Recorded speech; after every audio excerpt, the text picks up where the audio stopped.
Man, I knew a few places you was at. I could have pulled up, but I don't think that was gangster. I wanted to come look you in your face like a man and tell you how I feel. Okay. Where the breakfast at? Where the breakfast? Where the breakfast at? Breakfast. Like for real, bro, y'all tripping.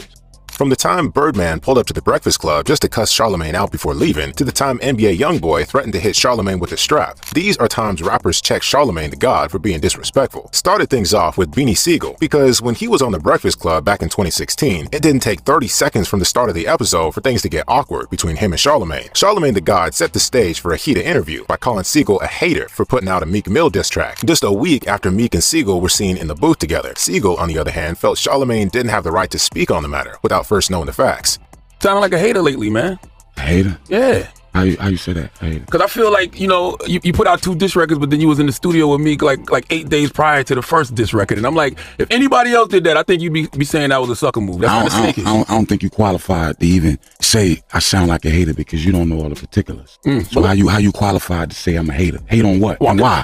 Sigel goes into a bit more detail about what actually transpired between him and Meek Mill, but he also wasn't trying to say too much on it. As a result, Charlamagne pressed Sigel again, saying Sigel is only loyal to someone when he has something to gain, since Meek had just recently featured Sigel on a song, but Sigel didn't appreciate being called a backstabber.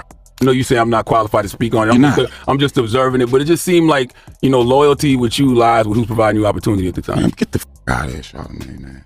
Provide me, what loyalty, with who? He ain't provide me no opportunity. He ain't called me and asked me to do that. I did that. I walked into Meek, wasn't even there. It was just O'Malley in the studio. Oh, so how called you to the studio? No. Meek called you to the studio? No. Sigel explains that he wasn't even trying to get on the song with Meek, saying he just happened to come to the studio while they were recording it. But 25 minutes into the interview, Charlamagne circles back, accusing Sigel of faking being cool with Meek, despite not liking him. In response, Sigel tries to help Charlamagne understand the situation with Meek better, but things quickly start getting heated.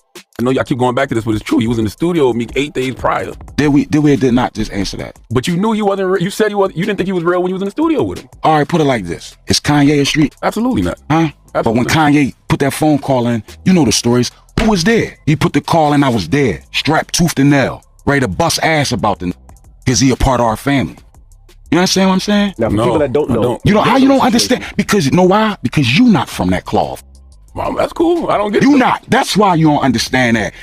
For the last 10 minutes of the interview, it became obvious Charlamagne was trying to get under Sigel's skin by saying stuff to portray him in a negative light.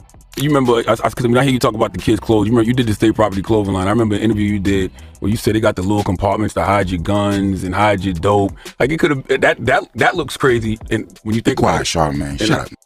Charlamagne then decides to bring up the beef with Meek Mill one more time, but that was the last straw for Sigel because he completely shut Charlamagne down, telling Charlamagne not to play with him since